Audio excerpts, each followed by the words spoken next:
Bismillahirrahmanirrahim. Assalamualaikum warahmatullahi wabarakatuh. Alhamdulillahirabbil alamin. Allahumma shalli ala sayidina Muhammad wa alihi wa sahbihi wasallim. Syukur alhamdulillah kita masih diberikan kesehatan oleh Allah Subhanahu wa taala.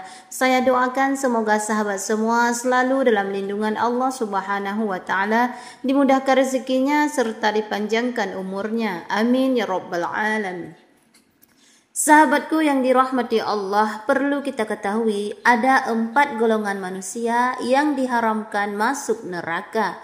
Semoga kita termasuk ke dalam 4 golongan ini. Neraka merupakan tempat akhir bagi orang-orang yang ingkar kepada Allah Subhanahu wa taala dan digambarkan sangat mengerikan. Neraka diharamkan bagi orang-orang yang dikehendakinya. Menurut sebuah hadis, ada 4 golongan manusia yang diharamkan masuk neraka. Mengutip kitab Al-Jannah wan Nar karya Umar Sulaiman Al-Ashqar yang diterjemahkan Kasirun, neraka adalah azab yang menjadi tempat penyiksaan para musuh Allah Subhanahu wa taala, sekaligus penjara bagi para pendosa.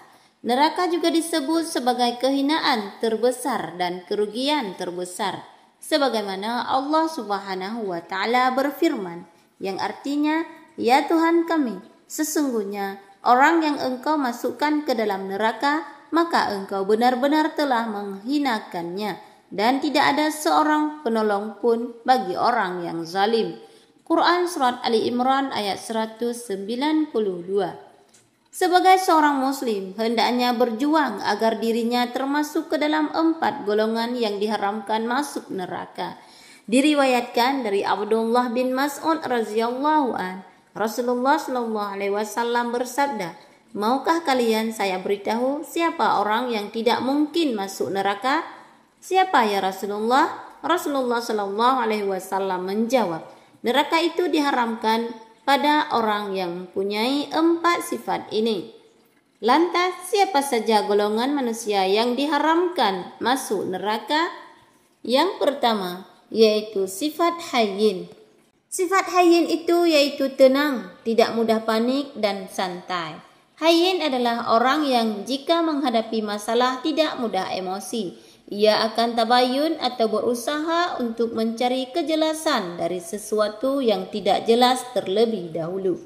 Ia juga tidak tergesa-gesa dalam menyimpulkan atau menghakimi dan tidak mudah terprovokasi, sebab ia memiliki ketenangan lahir dan batin.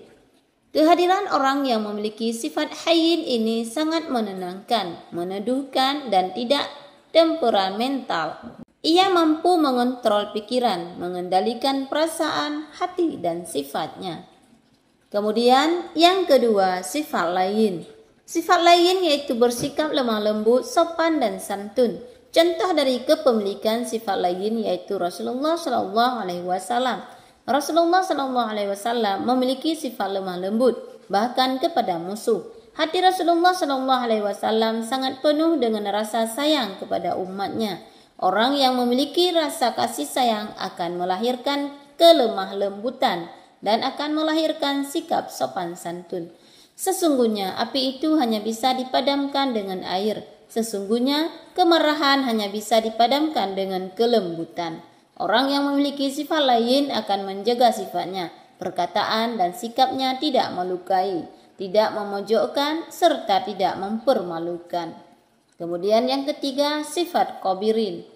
Sifat qabirin yaitu mudah dekat dan akrab dengan orang lain, hangat dan menyenangkan. Orang yang memiliki sifat qabirin tidak memiliki sikap yang membuat orang lain tidak nyaman, terluka atau tersakiti. Sifat qabirin ini terlahir dari perilaku tawadhu atau rendah hati.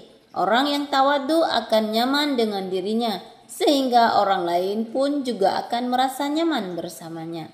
Hal ini berbeda dengan orang yang tinggi hati, merasa lebih hebat, lebih pintar, atau lebih penting.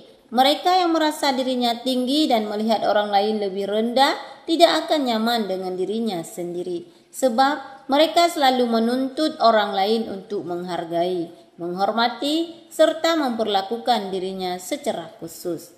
Contoh kepemilikan sifat qabirin yaitu berasal dari Rasulullah Shallallahu Alaihi Wasallam.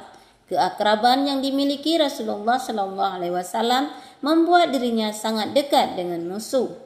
Kemudian yang keempat, sifat sahal atau salun.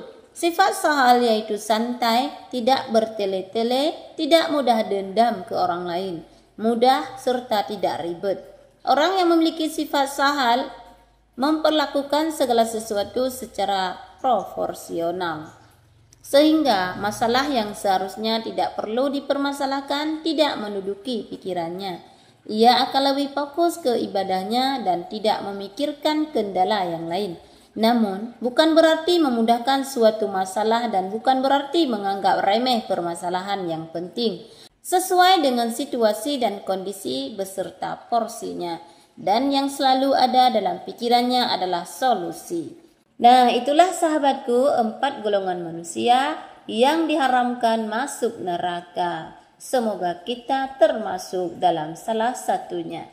Demikian wahai sahabatku, itulah yang dapat saya sampaikan. Semoga video ini bisa bermanfaat bagi kita semua. Amin ya rabbal alamin.